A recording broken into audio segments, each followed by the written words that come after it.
गीता 18 के श्लोक नंबर 62 में भगवान स्वयं कह रहे हैं कि अर्जुन उस परमेश्वर की शरण में जा जिसकी कृपा से परम शांति व शाश्वत स्थान अर्थात सतलोक को प्राप्त होगा। वो परमेश्वर कौन है, कहाँ है, कैसा है, जानने के लिए कृपया अवश्य सुनिए जगत गुरु तत्वदर्शी संत रामपाल जी महाराज के अमृत वचन।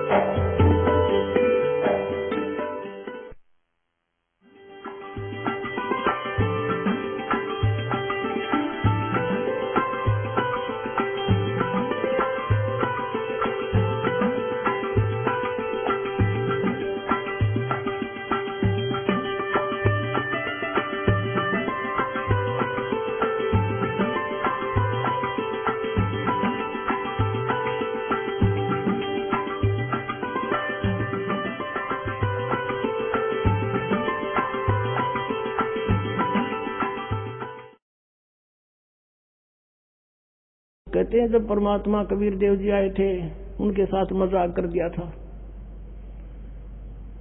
और 18 लाख व्यक्तियों को चिट्ठी लिख दी थी कबीर जी भंडारा करेंगे। और कबीर जी झोपड़ी में रहा करते, भगवान लीला करते थे कि भगवान भजो मेरे की तरफ, फिर देखना परमात्मा के हाथ।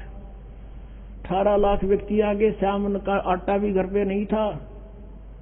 परमात्मा लीला वहां तो कबीर रूप में बैठे हैं एक गरीब व्यक्ति के रूप में, और सतलोक में गए। वहां से 9 लाख बैलों के ऊपर बड़ा बड़ा सारा सामान सतलोक से लेके 1 सेकंड में यहाँ आगे गर्मा गर्म और भंडारा ला दिया। 3 दिन तक 18 लाख व्यक्तियों का भंडारा छिका दिया परमात्मा ने। और चिट्ठी में लिखा था कि कबीर एक असरफी देगा सोने की, एक दोहर देगा कंबल, वो भी साथ दिए थे। यानी उनका मुंह मोड़ने के लिए जो भगवान कबीर जी को नीचा दिखाना चाहते थे। तो पुण्यात्माओं तब कबीर जी ने कहा था ये खाकी खंजूसपुर अन्न का नहीं सुमार। और दूसरा रूप केशव नाम धर के आगे थे कि व्यापारी का रूप बना के गरीब दास केशव के अन्न का नहीं सुमार। परमात्मा ने कहा ये तो खाकी खंजूस, ये तो कति कंजूस खोखापुर है, ये खाली इसमें ना कुछ भी, हम तो सतलोक से लेकर आए सारा सामान यहाँ पर। तो पुण्यात्मा आज वही है यहाँ पर। तो ये आज जो की जो व्यवस्था परमात्मा ने कर रखी, अपने पुण्यात्माओं को सुख दे रहे हैं, इनकी बुराई छुटवा रहे हैं, इनके आने वाली आपदाओं को समाप्त कर रहे हैं और इनको धनी बना रहे हैं। फिर प्रेरणा करते हैं कि बच्चों दान करो, धर्म तो 10 का नहीं 10 के तीनों लोग, खैर आए तुम्हें खैर है कीजिए आत्म पोख। तो फिर आपको पहले तो देते हैं, फिर कहते करे करावे साइया मन में लहर उठा, दादू सिर दर्जीव के आप बगल हो जा। एक व्यक्ति सब जगह दुखी हो लिया और डॉक्टरों ने बोल दिया ऑपरेशन होगा और 1 लाख रुपए लगेंगे। यहां मालिक ने वैसे अपने जिसकी सच्ची श्रद्धा, सच्ची लगन, पूर्ण विश्वास हो जाता उसको तुरंत आराम दे देते। वो स्वस्थ हो गया। अब वो लाखों रुपये बचे, जान की झंझट था बचूंगा कि ना बचूंगा, वो बचा। फिर प्रेरणा भी करते हैं कि कुछ पुण्य कर बेटा। तो इस तरह वो आज ये सदा व्रत चला रखा भगवान ने, इसमें जिसका भी जो सहयोग है उसको बहुत लाभ हो रहा है। तो अब कहने का भाव ये था कि आप जी को कितनी सुविधा दे करके भगवान कहता है मेरी महिमा सुनो बैठ कर ध्यान से। और कोई अब भी लटके लेगा तो फिर उसको नहीं बख्शेगा भगवान। कहीं अच्छा गर्म रजाई मिल गई है लटके देते हो, लटके नहीं लेना। सत्संग में आकर परमात्मा की महिमा को बड़ा ध्यान से सुनना चाहिए। कितनी व्यवस्था कर रखी है, किस लिए? इसलिए कि बच्चे भगवान को पहचान सकें। अब आपको दिखाता हूं कुरान शरीफ में, कुरान शरीफ का ज्ञानदाता कहता है कि वो कबीर भगवान है जिसने 6 दिन में सृष्टि रची। अब थोड़ा सा पहले पवित्र बाइबल दिखाना पड़ेगा। ये है पवित्र बाइबल, संपूर्ण जीवन अध्ययन बाइबल। ये बाइबल है, ये है इसका जर्नल एडिटर, ये यहाँ से हिंदी पढ़ेंगे। प्रबंधक संपादक डेविड सटवार्ड, अंग्रेजी प्रधान संपादक Donald C Stams, MA MDV संयुक्त संपादक ये सारे इनका ये यहाँ से छपा, ये देख लो, मैसूर USA से छपा है। अब इसमें सबसे पहले सृष्टि वो है, उत्पत्ति है इसमें, और सृष्टि के कति प्रारंभ में प्रथम अध्याय में ही जेनेसिस माने सृष्टि, जेनेसिस 1, ये 4 पृष्ठ पे उत्पत्ति यहाँ से आरंभ होती है। प्रथम आदि में परमेश्वर ने आकाश और पृथ्वी की सृष्टि की, ये पहला दिन था। इस प्रकार ये पहला दिन हो गया। फिर दूसरा दिन हो गया, प्रकाश प्रकुश बना दिया परमात्मा ने। फिर ये तीसरा सांझ भी भोर हुआ, फिर तीसरा दिन हो गया। जो कुछ भी इसमें फलदार वृक्ष जिनके बीज एक एक जाति के अनुसार बनाए, ये इस प्रकार। अब ये तीसरा दिन हो गया। दिन और रात पर प्रभुता करें और उज्ज्वला दियारा करें, इस प्रकार सांझ हुई, फिर भोर हुआ, ये चौथा दिन हो गया। फिर यहाँ देखें, ये प्रश्न नंबर 5 पे, वो 4 पे पढ़ा आपने। अब 5 पे क्या है, सांझ हुई, भोर हुई, फिर ये 5वां दिन हो गया। छठे दिन पे आना हमने, असली बात ये है। फिर परमेश्वर ने कहा, मनुष्य को हम अपने स्वरूप के अनुसार अपनी समानता में बनाएं, और वे समुद्र की मछलियों और आकाश के पक्षियों और घरेलू पशुओं और सारी पृथ्वी पर और सब रेंगने वाले जंतुओं पर जो पृथ्वी पर रेंगते हैं अधिकार रखें, यानी उनसे संपूर्ण से समझदार हों। तब परमेश्वर ने मनुष्य को अपने स्वरूप के अनुसार उत्पन्न किया। अपने ही स्वरूप के अनुसार परमेश्वर ने उसको उत्पन्न किया, और नर और नारी करके उसने मनुष्यों की सृष्टि की। तो परमात्मा किसा होया, मनुष्य जैसा, नर जैसा। अंडरस्टूड हो गया। अब यहाँ देखिएगा, इस प्रकार छठे दिन भोर हुई, सांझ हुआ, इस प्रकार ये 6वां दिन हो गया। अब 7वां दिन, और परमेश्वर ने अपना काम जिसे वह करता था 7वें दिन समाप्त किया। अपने किए हुए सारे काम से 7वें दिन विश्राम लिया, यानी 6 दिन में सृष्टि रचनी, 7वां दिन विश्राम किया, बस। अब यहाँ से इतना ही लेना था। अब पवित्र बाइबल ने स्पष्ट कर दिया कि परमात्मा मनुष्य जैसा है, उसने अपने जैसे रूप में मनुष्य को बना, नर नारी करके उत्पन्न कर दिया। आगे बहुत अच्छा प्रमाण है इसमें कि परमात्मा साकार है, वो सामने खड़ा दिखाई देता है, बात करता है, बाइबल में लिखा है। अब कुरान शरीफ दिखाते हैं आपको, देखिएगा। ये कुरान शरीफ है, पवित्र कुरान शरीफ, और इसके विषय में लिखा है।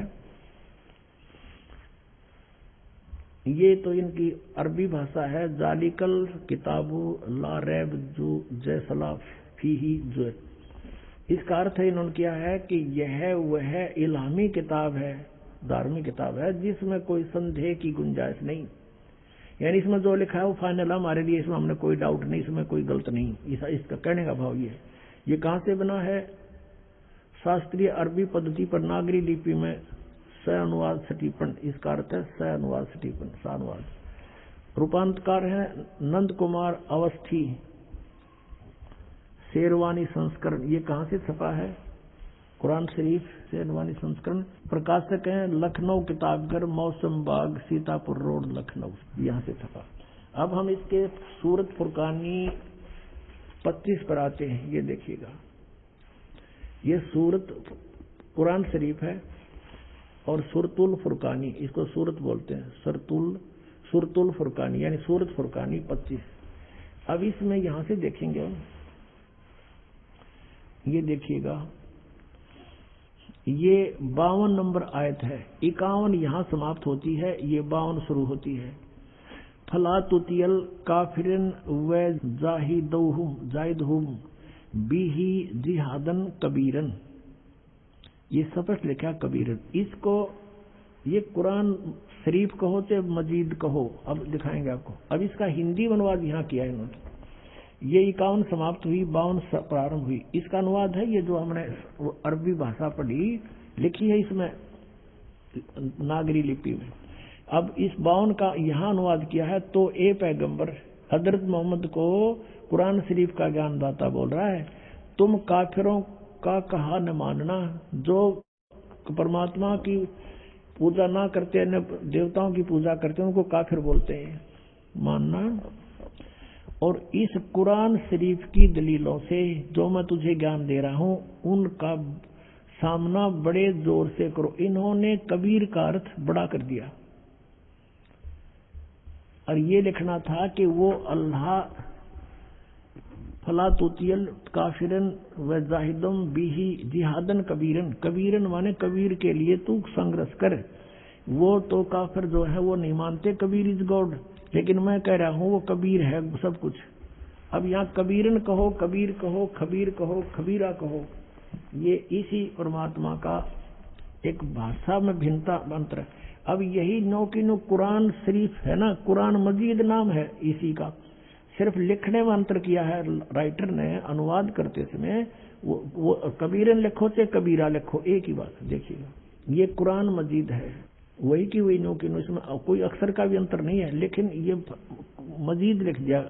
अरबी मऊ अरबी मतन यानी प्रकाशक है ऑफिस बुक डिपो 422 मटिया महल जामा मस्जिद दिल्ली 6 से। ये कुरान मजीद मुर्तजमा है मौलाना फतेह मोहम्मद खान साहिब जालंधरी, तसही मौलाना अब्दुल मजीद सरवर साहिब, प्रकाशक है Farid book depot private limited नई दिल्ली। इतने अब इसमें सूरत फुरकानी पर आते हैं, अक्षर का भी अंतर नहीं है इसके अंदर, उतना ही है। सूरत फुरकानी 25 और पृष्ठ नंबर है इसकी, इस पर 570 है, उसमें 604 है कुरान शरीफ में। अब यहाँ आते हैं नीचे एज इट इज, इसमें अंतर माड़ा सा भी है। 51 है ये, 52 शुरू होती है। फला तुतियल काफिरन ने व जिहादुम बिही जिहादन जिहादन कबीरा, कबीरा कहो, कबीरन कहो, कबीर कहो, खबीरा कहो। ये सिर्फ इसमें कबीरा लिखा, उसमें कबीरन लिखा है। अब इसको कबीर कहो, एक ही बात है, इससे तो इतना लेना। अब हम फिर कुरान शरीफ को ही लेते हैं। अब हमने ये जो पढ़ा है ये कुरान मजीद देखा था, अब कुरान शरीफ को फिर लेते हैं, इसका अनुवाद इससे देखेंगे। अब देखो कुरान शरीफ फिर लेते हैं, वो मजीद थी, ये कुरान शरीफ है और इसके अनुवादक प्रकाशक पहले हमने दिखा दिए हैं।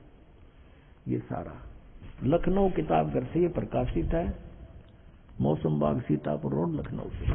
अब हम इसके आते हैं 604 पृष्ठ पे, 604 पृष्ठ पे, और वही है इस कुरान शरीफ सूरत फुरकानी 25। नीचे आते हैं, ये 52 आयत है। फला तुतियल काफिरन जाहिदुम बिही जिहादन कबीरन, ये कबीर कहो, कबीरा कहो, कबीरन कहो, कंसेप्ट क्लियर होया।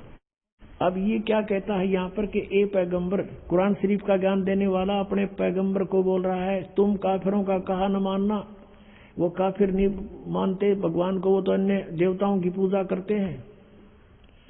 और इस कुरान शरीफ की दलीलों से, कुरान की दलीलों से मैं जो तुझे हिदायत दे रहा हूं, इसके आधार से उनका सामना करना उस कबीर के लिए, जिहादन कबीरन, उस कबीर के लिए, कबीर अल्लाह के लिए संघर्ष करना, लड़ना नहीं। जिहाद का अर्थ लड़ना नहीं होता, संघर्ष करना, उनकी बातों में ना आना, सीधी सी बात। अब देखो, अब हमने 52 का अर्थ पढ़ लिया। अब 607 पर सूरत फुरकानी 25, और ये कबीर नामक अल्लाह वही है जिसने 2 दरियाओं को मिला चलाया, एक का मीठा प्यास बुझाने वाला और एक का खारी कड़वा, और दोनों में एक आड़ और मजबूत रोक बना दी। और वही है जिसने पानी की बूंद से आदमी को पैदा किया, फिर उसको साहिबे नसीब नसब यानी किसी का बेटा या बेटी, और ससुराल वाला यानी किसी का दामाद बहू बनाया। और तुम्हारा परवरदिगार हर चीज के करने में शक्तिमान है। और काफिर अल्लाह के सिवा ऐसों को पूजते हैं, देवताओं को, जो न उनको नफा पहुंचा सकते हैं और न उनको कोई नुकसान पहुंचा सकते हैं। और काफिर तो अपने परवरदिगार से यानी कबीर से, कबीर अल्लाह से मुंह मोड़े बैठे, पीठ दिए हुए हैं, मुंह मोड़े हैं। अब 56 या 55 समाप्ति। और 56 में कहा कि ए पैगंबर, हमने तुमको खुशखबरी सुनाने और सिर्फ अजाब से डराने के लिए भेजा। 57 में कहा है कि इन लोगों से कहो कि मैं तुमसे इस अल्लाह के हुक्म का पर कुछ मजदूरी नहीं मांगता, हाँ जो चाहे अपने परवरदिगार तक पहुंचने की राह इख्तियार कर ले। अब 58 में कमाल कर दिया, ए पैगंबर उस जिंदा पर भरोसा रखो, चैतन्य नहीं। कबीर परमात्मा जैसे अच्छी आत्माओं को मिलते हैं, वेदों में आपने पढ़ा, ऐसे आदरणीय धर्मदास जी को, आदरणीय गरीबदास साहब जी को, आदरणीय नानक साहब जी को, ऐसे ही आदरणीय मोहम्मद साहब जी को मिले थे इस जिंदा महात्मा के रूप में, लेकिन इन्होंने इनकी बात को स्वीकार नहीं किया था। और वो कुरान शरीफ ज्ञानदाता कहता उस जिंदा पर भरोसा रखो जो कभी मरने वाला नहीं है, वो अविनाशी है, वह जिंदा महात्मा रूप में तुझे मिला था। और तारीफ के साथ उसकी पाकी बयान करते रहो, यानी गीता ज्ञानदाता किसी और अल्लाह की पाकी बयान करने को कह रहा है, और अपने बंदों के गुनाहों से वो काफी खबरदार है। ये कबीर है। यहाँ पर ये 58 नंबर आयत है, यहाँ देखो 58, ये 58 है, यहाँ पढ़ेंगे। ये खबीरा लिखा है, इबादई खबीरा। अब इबादई माने पूजा के योग्य, वो कबीर है। इबादत माने पूजा, इबादही यानी पूजा के योग्य, वो कबीर है। कबीर 58। यहां फिर हम आएंगे इसके। ये 58 हम पढ़ रहे हैं कि वो अपने भक्तों के, वो जिंदा रूप में तुझे मिला था, उस पर भरोसा रख, वो अविनाशी परमात्मा है, और तारीफ के साथ उसकी पाकी बयान करते रहो। अपने बंदों के गुनाहों से वह कबीर खूब खबरदार है, यानी पाप नाश कर देता है। वो कबीर खबरदार है, कबीर रखना था। कबीर अल्लाह अकबर जानता है सब कुछ। अब 59 में तो कमाल कर दिया। और जिसने आसमानों और जमीन और जो कुछ भी उनके बीच में है सबको 6 दिन में पैदा किया, और फिर तख्त पर जा विराजा, वो अल्लाह बड़ा। अब इन्होंने यहाँ भी कबीर का अर्थ बड़ा कर दिया। वो अल्लाह कबीर है, ये लिखना था, वो अल्लाह कबीर है। ये 59 में, यहाँ देखो, ये फिर 59 आ गई। इसमें फिर खबीरन लिखा है, तरहमानू फसल भी ही खबीरन, कबीरन कहो, कबीर कहो, खबीर कहो। तो इन्होंने इसका अर्थ भी बड़ा कर दिया। अब फिर पढ़ेंगे इस 58 नंबर को, जिसने आसमानों और जमीन और जो कुछ उनके बीच में है सबको 6 दिन में पैदा किया। जो पवित्र बाइबल जो ज्ञान देता है 60% ज्ञान वही कुरान शरीफ में है। 6 दिन में पैदा किया, फिर तख्त पर जा विराजा। वह अल्लाह बड़ा, वो अल्लाह कबीर, वो अल्लाह अकबर, वो अल्लाह कबीर है, वो भगवान कबीर बड़ा दयालु है, रहमान है। और उसकी खबर, उसकी जानकारी किसी बाखबर इल्म वाले यानी तत्वदर्शी संत से पूछ देखो। इससे सिद्ध हो गया कि कुरान शरीफ का ज्ञानदाता भी उस अल्लाह यानी बड़े भगवान, जिसको ये बड़ा कहते हुए मान ले, उसके बारे में अल्पज्ञ है, उसकी जानकारी नहीं रखता। उसके लिए स्पष्ट किया है कि वो साकार परमात्मा है, उसका नाम कबीर है। 6 दिन में सृष्टि रची और 7वें दिन तख्त पर जा बैठा, तो वो विराजमान हुआ। तो एक देशीय है और साकार है, मनुष्य सदृश है, वो पवित्र बाइबल ने सिद्ध कर दिया। अब आज उन मुसलमान भाइयों का दावा भी गलत सिद्ध हुआ जो हिंदुओं को यूं कहते थे ये देवताओं को पूजे, इनका मोक्ष नहीं हो सकता। तो वो भी अब काल के ही जाल में है, उनको भी सोचना पड़ेगा। हम एक पिता की संतान है। पुण्यात्मा, परमात्मा का पाना बहुत आसान है। ये विश्वास होना कि कौन परमात्मा है, वो क्या स्थिति में है, वो कैसी लीला करता, उसको पहचानना अनिवार्य है।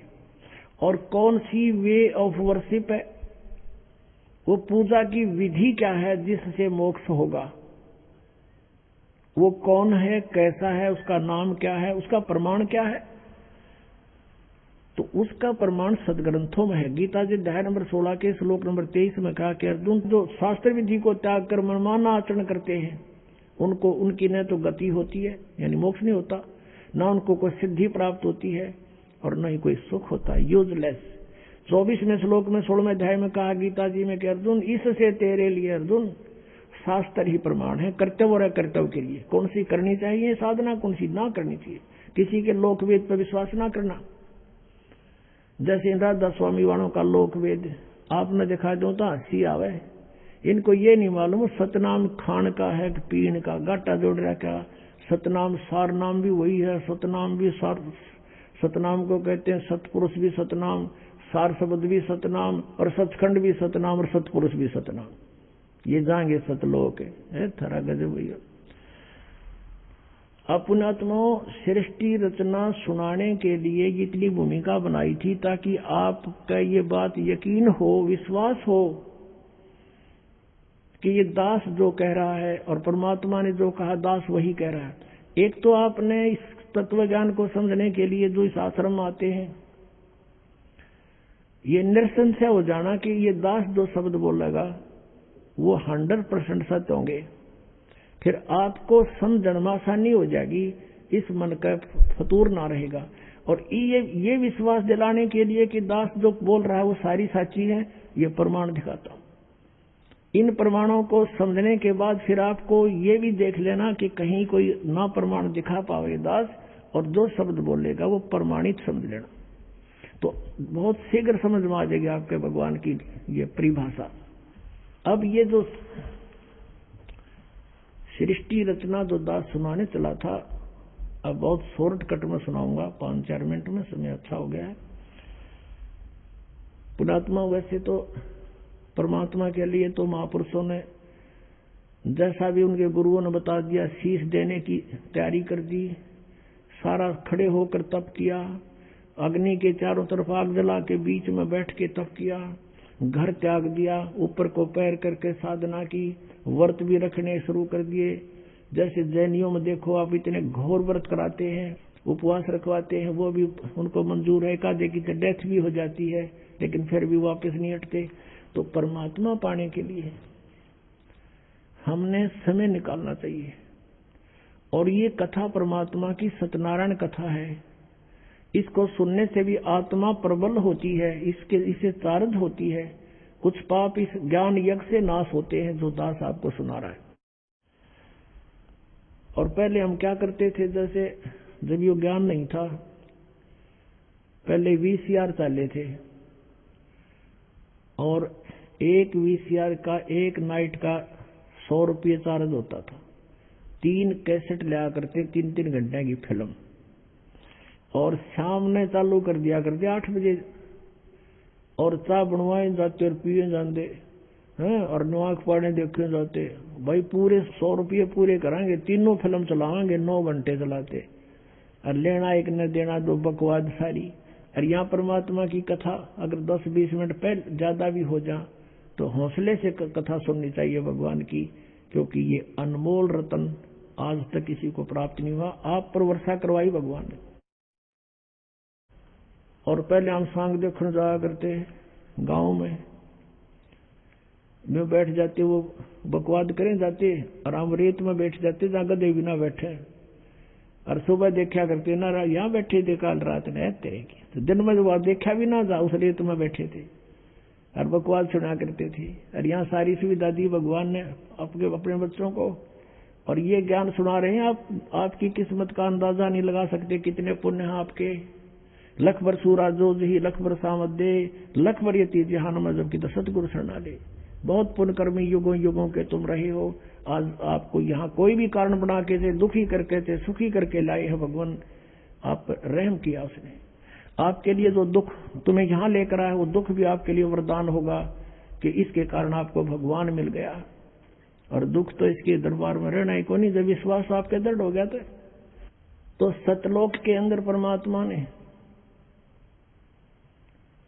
एक शब्द में 16 द्वीप उत्पन्न किए, फिर 16 वचनों से एक एक पुत्र की उत्पत्ति की। उसके बाद परमात्मा ने उन 16 पुत्रों में से जिसका नाम अचिंत था, उससे कहा कि अचिंत अब तू सृष्टि रच। उसको आदेश दिया, ये दिखाने के लिए कि बालकों का काम नहीं सृष्टि रचना, समर्थ बिन कोई काम सफल नहीं होता। अचिंत ने क्या किया, अपनी वचन शक्ति से एक पुरुष उत्पन्न किया जिसको अक्षर पुरुष बोलते हैं। गीता जी अध्याय नंबर 15 के श्लोक 16 में 2 पुरुष कहे, सर पुरुष और अक्षर पुरुष। अब सर पुरुष और अक्षर पुरुष की उत्पत्ति बताई जा रही है कैसे हुई। अक्षर पुरुष की उत्पत्ति अचिंत ने अपने वचन से की, परमेश्वर के आदेश से। परमात्मा ने उसको इतनी शब्द शक्ति दे दी थी। अक्षर पुरुष जब उत्पन्न हो गया, वो अपनी मनमर्जी से चल पड़ा। अचिंत ने कहा था मेरा सहयोग दे सृष्टि में, उसकी नहीं मानी। जा करके एक मान सरोवर है ऊपर अमृत जल से भरा हुआ, उसमें जाके छलांग लगाई नहाने के लिए और उसमें आनंद आया, सो गया। वहां श्वासों से शरीर नहीं है। अब वो सो गया था, अचिंत बैठा बैठा देखे, तब परमात्मा ने कहा कि बेटा समर्थ के बिना ये काम नहीं हो सकता और अब तू बैठ जा आसानी से। अब वहां गए परमात्मा ने, उस सत्य पुरुष ने, कबीर देव ने क्या किया, सरोवर से, उसी जल से, एक सरोवर से जल लिया, अपनी शक्ति से उसको एक अंडा बना दिया, जैसे जादूगर बनाता है। उसको अंडे में एक आत्मा प्रवेश कर दी अपने वचन से। वो अंडा बहुत बड़ा था साइज में, वो गड़गड़ गड़गड़ करता हुआ नीचे को चला। उसकी अक्सर पुरुष की निंद्रा भंग होगी। अब कोई अधूरी निंद्रा में कोई जगा दे तो उसको बड़ा दुख सा होता है।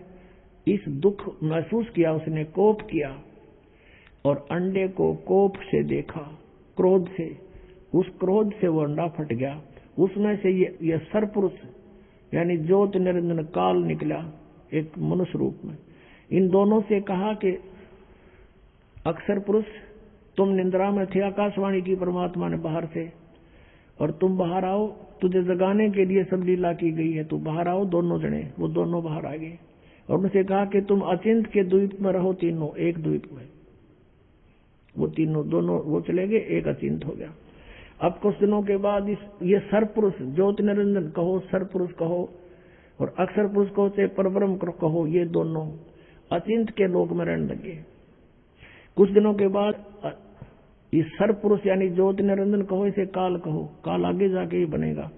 तो इस सरपुरुष ने सोचा हम तीन तो एक द्वीप में और अन्य हमारे भाई एक एक द्वीप में। उसके बाद परमात्मा ने क्या किया, हम सबकी उत्पत्ति कर दी। जितने आज हम यहाँ कीड़ी कुंजर हाथी मनुष्य राजा देव देवता जो भी हैं, सभी की उत्पत्ति करके और सतलोक में सबको अलग अलग स्थान द्वीप दे दिए थे कि तुम रहो ठाठ से।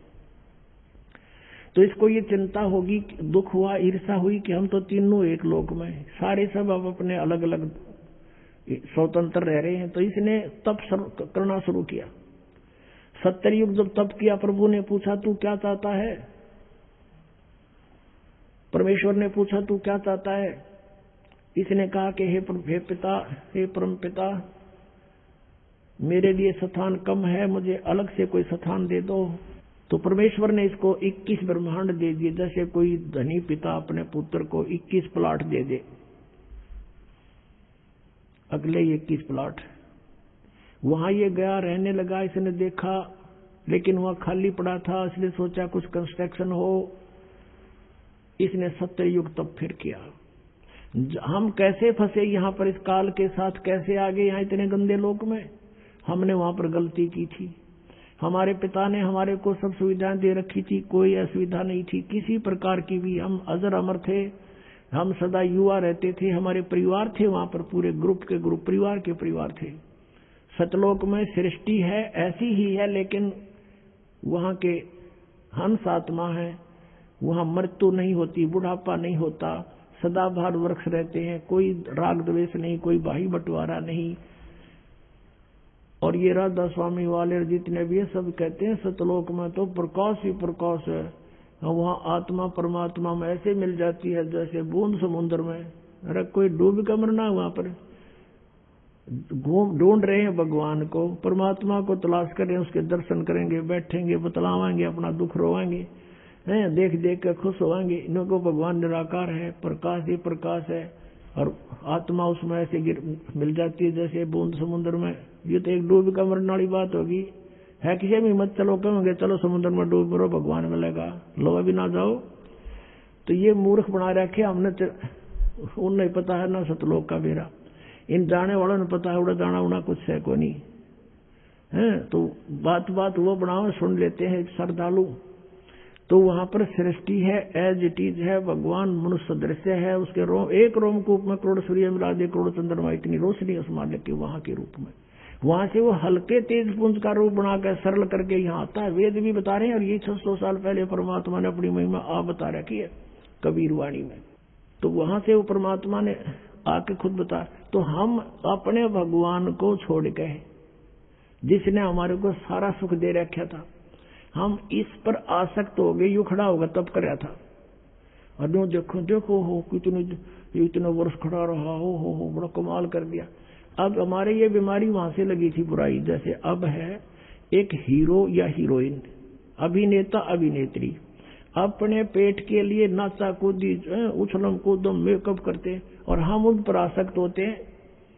यहाँ एक बरुवाला में या हिसार में कोई एक्टर आ जा, नेता अभिनेता आ जाए, और देखो नौजवान लड़के और लड़कियों की लाइन लग जाएगी, हजारों की संख्या में इकट्ठे हो जाएंगे, और दूर तो देखेंगे वो खड़ा वो खड़ी, सारे दिन धक्के खा के नो के नो आ जाएंगे। बताओ वो खड़े तर वो खड़ी, तो उन्हें क्या मिल गया?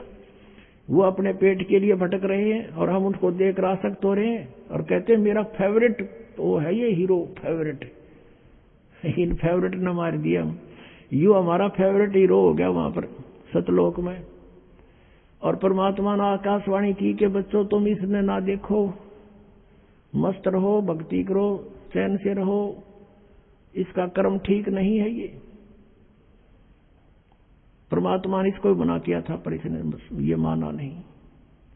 और हमें भी मना किया था कि इसकी तरफ ना ध्यान दो, तुम मस्त रहो, लेकिन हम ऊपर से तो सावधान हो गए, पर अंदर से कसक नहीं गई, इसके प्रति कति फिट हो गया, आकर्षित हो गए, अंदर से कसक बन गई जबरदस्त। वो तो अंतर्यामी सारी जानते हैं। जब इसने दूसरी बार तप किया तब पूछा भी क्या मांगता है तू? 70 युग तप किया। तब इसने कहा प्रभु मुझे कुछ कंस्ट्रक्शन सामग्री दे दो ताकि मैं कुछ रचना रचूं। परमात्मा ने 5 तत्व और 3 गुण दे दिए कि ले बेटा खेल खिलौनों से। इसने सोचा भी ये भी बना लूंगा, लेकिन जीव नहीं है तो मैं करूंगा क्या, मुझे आत्मा भी चाहिए, कि लेगा दिल नहीं लगे। तब इसने 64 युग तब फिर किया। तो प्रभु ने पूछा क्या मांगता है, बोल। तूने जो मांगा मैंने सब दे दिया। तब इसने कहा कि मुझे कुछ जीव दे दो, आत्मा दे दो प्रभु। अब परमेश्वर ने कहा कि भाई ये आत्मा नहीं दे सकता तुझे किसी भी सूरत में। हाँ तुझे और प्लाट चाहिए और दे दूंगा, ब्रह्मांड 5, 7, 10 चाहिए, ये नहीं दे सकता, क्योंकि ये मेरी आत्मा है, मेरे वचन से उत्पन्न हुई है, मेरी हृदय है, ये मेरी आत्मा है, ये नहीं दे सकता तुझे। लेकिन एक शर्त है, यदि कोई स्वयं तेरी स्वेच्छा से जाना चाहता है तो जा सकता है, जा पूछ ले। तो हमारे पास आया, जितने हम यहाँ फंसे हुए हैं, हमसे पूछा क्या मेरे साथ तुम चलोगे? अलग से मैंने तप करके अलग से राज्य प्राप्त किया है, वहां ऐसे रहेंगे, ऐसे देव बनाऊंगा, महादेव बनाऊंगा, है दूधों की नदी बहाऊंगा। अब वहां कोई कमी थी हमने, लेकिन बुद्धि भ्रष्ट होगी। हम बोले ठीक है, पिताजी आज्ञा दे देंगे तो हम चल पड़ेंगे।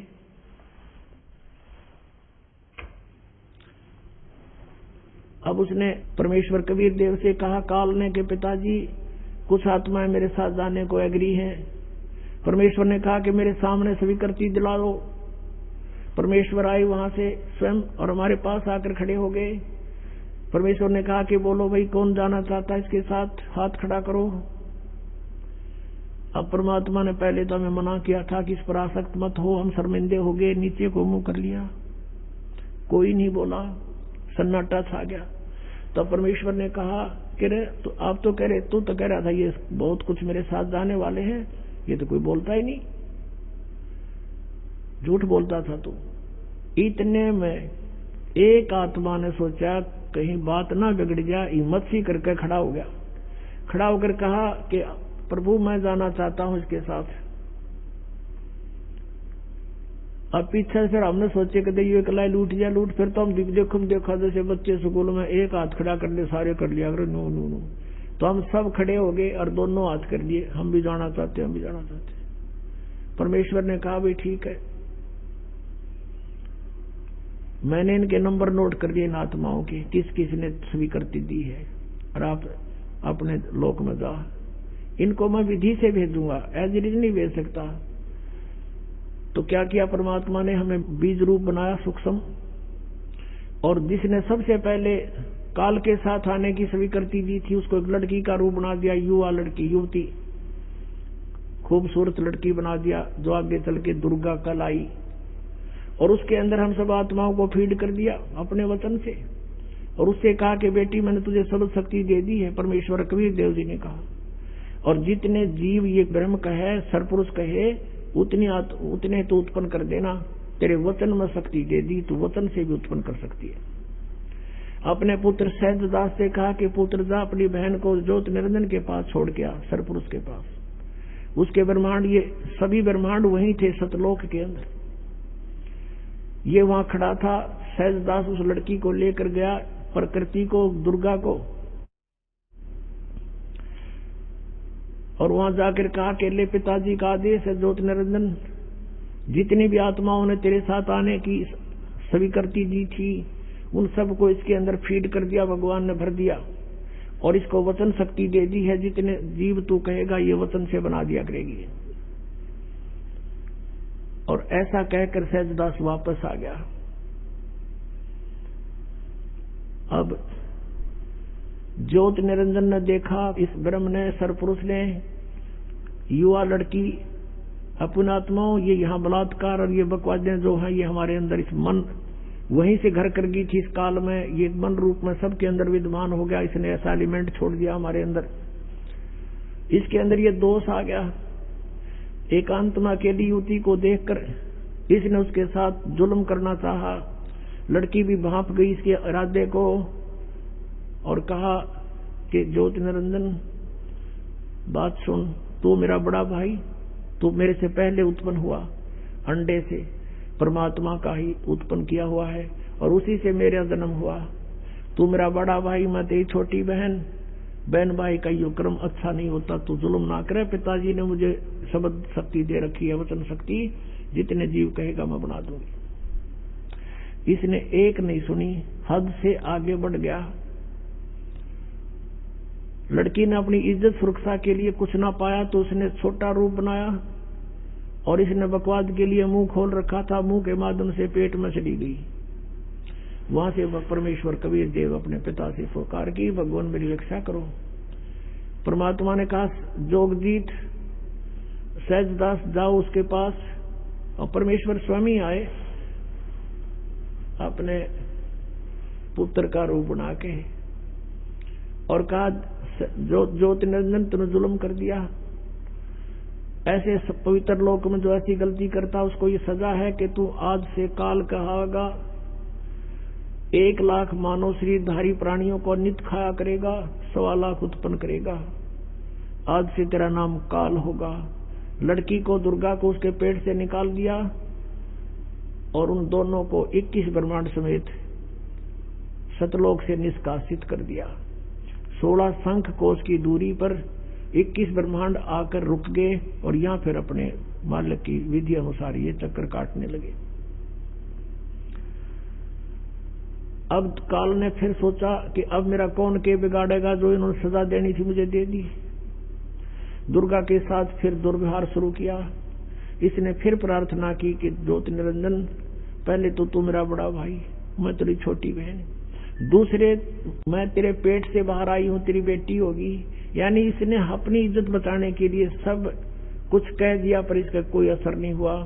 परमात्मा ने देखना था कि ये कितना बकवाद कर सकता है और लड़की को प्रजनन इंद्री भी अपनी तरफ से नहीं लगाई थी।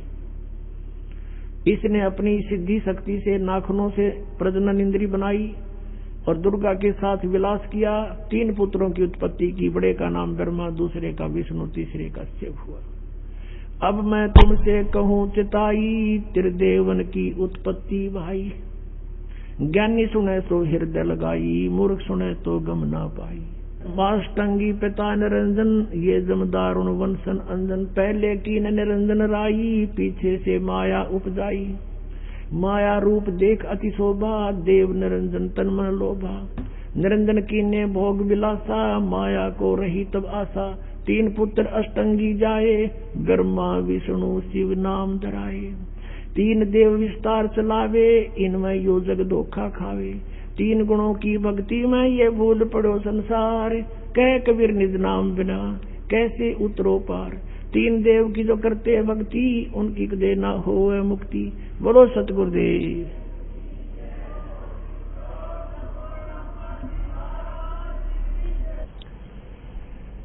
परम पिता परमात्मा पूर्ण ब्रह्म सर्व सृष्टि रचनहार कबीर देव कबीर साहिब, ये हम सभी आत्माओं के पिता हैं, हमारे जनक हैं, ये हमारे हितैषी हैं, हमदर्द हैं।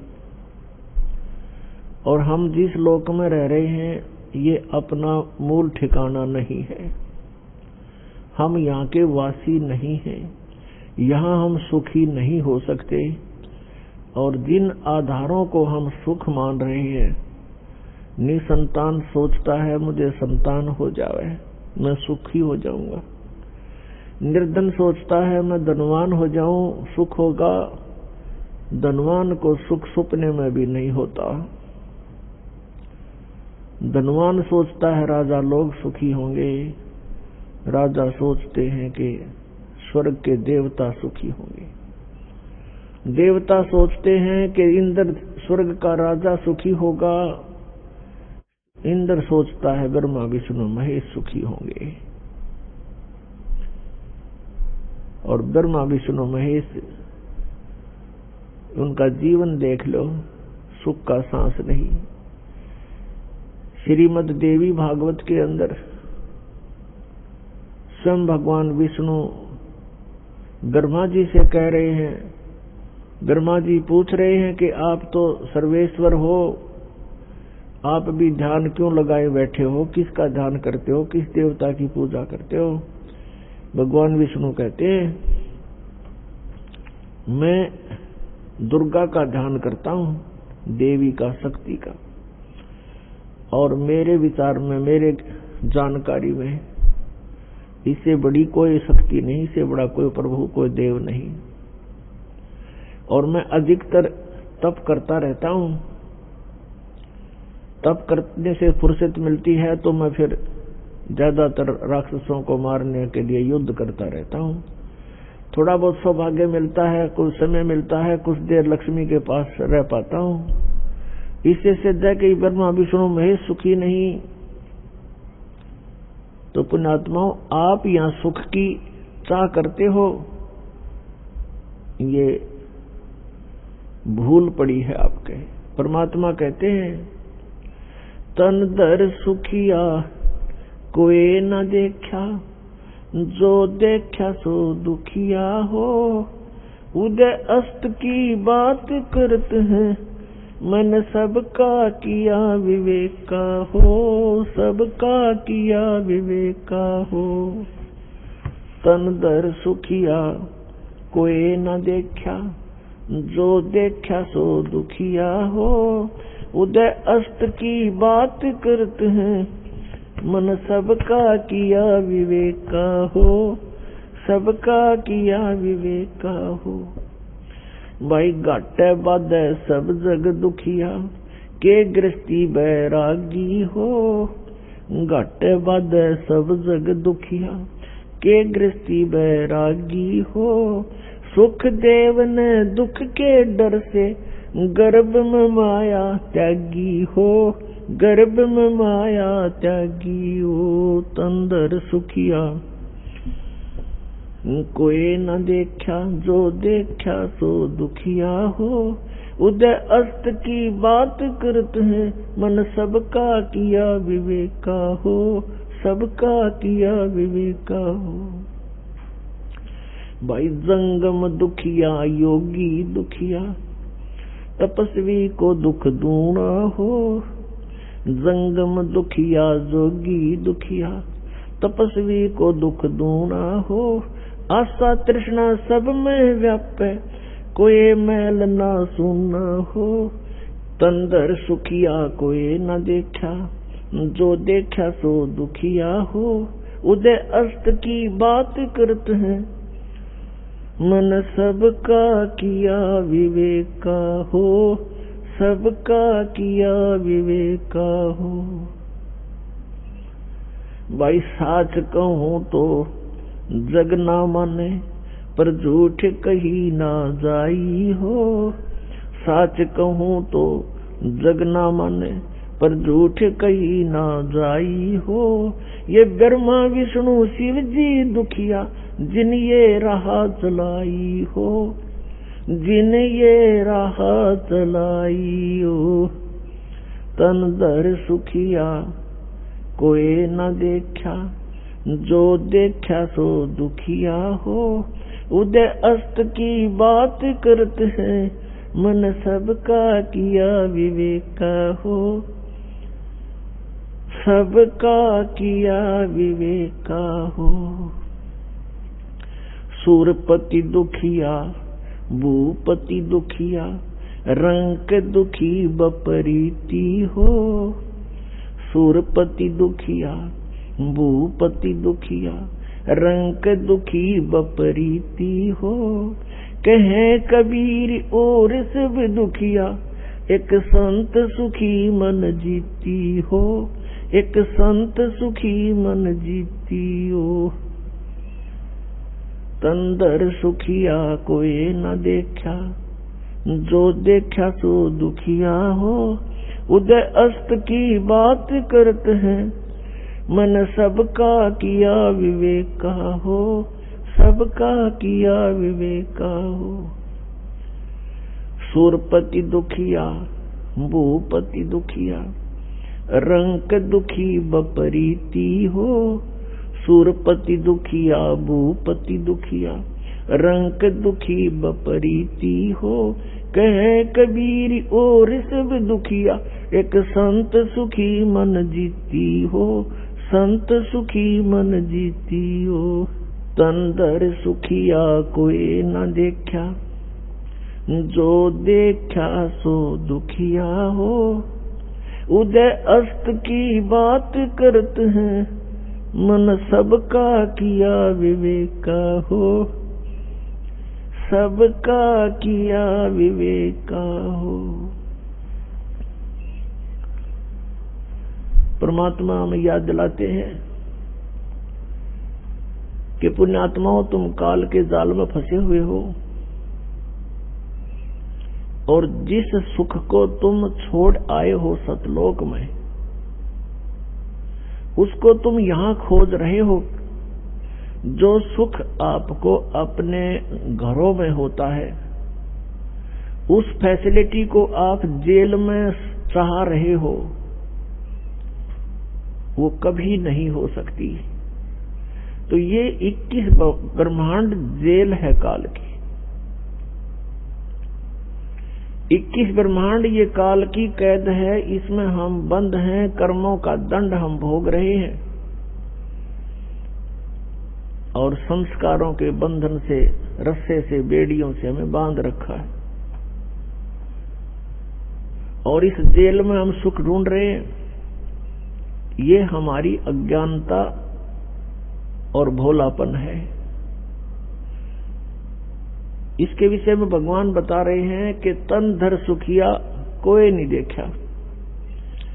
हमने, परमात्मा कहते हैं, इसी 21 ब्रह्मांड में दौरा कर लिया, कोई भी जीव सुखी नहीं पाया हमने। परमात्मा कहते हैं, हम ब्रह्मा के पास गए तो वो महादुखी, विष्णु के पास गए, उसने भी सैकड़ों चिंताएं अपनी बताई, शंकर जी के पास गए, वो भी दुखी। और फिर कहते हैं, कोई पूरी पृथ्वी का शासक हो, भूपति यानी पूरी पृथ्वी का शासक हो, उदय अस्त का राज जिसके पास हो, उदय माने जहां से सूर्य निकलता है, अस्त जहां छुपता है, अर्थात पूरी पृथ्वी पर जिसका शासन हो, वो राजा भी सुखी नहीं देखा हमने। फिर बताते हैं, देखो, एक परिवार का मुखिया, वो प्रबंधक होता है अपने परिवार का, और 5-4 सदस्यों के अरेंजमेंट में वो महादुखी हो लेता है, टेंशन हो जाती है, रात को नींद भी नहीं आती इसको। और राजा एक अक्षेत्र का प्रबंधक होता है, मुखिया होता है, तो वो कैसे सुखी हो सकता है? ये तो हमारी एक अज्ञान, हमने सुख के नापण का आधार गलत ले रखा है, जिस कारण से हमने महादुखी आदमी, व्यक्ति सुखी दिखाई देता है। उसके लिए परमात्मा हमें बताना चाहते हैं कि भाई, घाटे बाद सब जग दुखिया। घाटा मीन हानि होगी किसी व्यवसाय में, वो तो नेचुरल दुखी। और जिसके घना धन हो गया वो महादुखी। 100 अरेंजमेंट सोचेगा, 20 लाख का बेनिफिट हो गया तो 50 लाख की कोई फैक्ट्री ला लेगा, अगले दिन मजदूरा हड़ताल कर माथा टेक कर बैठ जाएगा, क्या होगा मेरे 1 करोड़ डूब गया, फलान डूब गया, रात दिन नींद नहीं आती उसको। कहने का भाव ये है कि यहाँ कोई प्राणी सुखी नहीं, घाटे बाद सब जग दुखिया। के गृहस्थी बैरागी हो, जैसे किसी ने घर त्याग दिया, बैराग ले लिया, जंगल में जा बैठा, वन में। अब वन में फिर सारी समस्या करते भी ज्यादा, मच्छर न्यारे खावे, मक्खी सतावे, डांस लड़े, गर्मी सर्दी सतावे, और फिर भूख लग गए, फिर गांव में जावे, दिए माई उड़े अलख जगावे, फिर झोपड़ी गाले, 100 व्यवस्था फिर कर ली। परमात्मा कहते हैं जो वास्तविक विधि है परमात्मा की भक्ति करने की, उससे तुम अपरिचित हो। और इस काल की प्रेरणा से प्रेरित होकर के साधकों ने अपने मन मुखे आचरण शुरू कर दिए। कोई व्रत रखता है, कोई झरनों में बैठकर जलधारा लेता है, कोई 5 धूने लगाकर अग्नि जलाकर बीच में बैठकर ढोंग करता है, कोई ऊपर बैठकर ऊंचे से स्थान पर जहां से सबको दिखाई दे से स्थान पर चिमटा गाड़ के उड़ा बैठ जाएगा, आसन पदम लगा के, कि बड़ा साधक है और जनता दूर से देखेगी महात्मा तपस्या कर रहा है। फिर वहां जनता की लाइन लग जाएगी, दर्शनार्थ चढ़ावा चढ़ाने लग जाएंगे, दान करने लग जाएंगे। तो ये जो साधनाएं हैं ये शास्त्र विधि त्याग का मनमाना आचरण है। श्रीमद् भगवत गीता अध्याय नंबर 16 के श्लोक नंबर 23-24 में निर्णय दे दिया कि शास्त्र विधि को त्याग कर जो मनमाना आचरण करते हैं उनकी न तो गति होती है, गति मीन मोक्ष, और न उनको कोई सुख होता है और न ही कोई सिद्धि प्राप्त होती है, अर्थात व्यर्थ, यूजलेस। फिर गीता के अध्याय नंबर 16 के श्लोक 24 में कहा है कि इससे तेरे लिए अर्जुन कर्तव्य और अकर्तव्य की व्यवस्था में कौन से कर्म करने योग्य हैं, कौन सी क्रियाएं ना करनी चाहिए, उनका निर्णय सदग्रंथ ही प्रमाण है, नथिंग एल्स। सदग्रंथ कौन कौन से हैं? पुण्यात्माओं, पवित्र 5 वेद। आप जी ने केवल 4 वेद सुने हैं, ऋग्वेद, यजुर्वेद, सामवेद और अथर्ववेद। एक 5वां वेद है जो इन 4 वेदों की मां है, उसको सूक्ष्म वेद बोलते हैं, सूक्ष्म वेद संत भाषा में, और उसको तत्व वेद भी कहते हैं, तत्व ज्ञान भी कहते हैं। उसको सच्चिदानंद घन ब्रह्म की वाणी भी कहते हैं, जैसे श्रीमद् भगवत गीता अध्याय नंबर 4 के श्लोक नंबर 32 में कहा है कि अर्जुन, जिन यज्ञों की, यज्ञ का अर्थ होता धार्मिक अनुष्ठान, साधनाएं, जिन यज्ञों का धार्मिक अनुष्ठानों की जानकारी विवरण 4 अध्याय के 25 से लेकर 30 तक दिया है, इनमें कोई तो देवताओं की पूजा करते हैं और कोई केवल योग अभ्यास करते हैं, आसन करते हैं, और कोई प्राणायाम जैसे श्वास बाहर जाता है उस पर ध्यान रखे, अंदर जाता है उस पर ध्यान रखे, बस कोई जाप नहीं करना। इसको पान अपान की क्रिया बोलते हैं।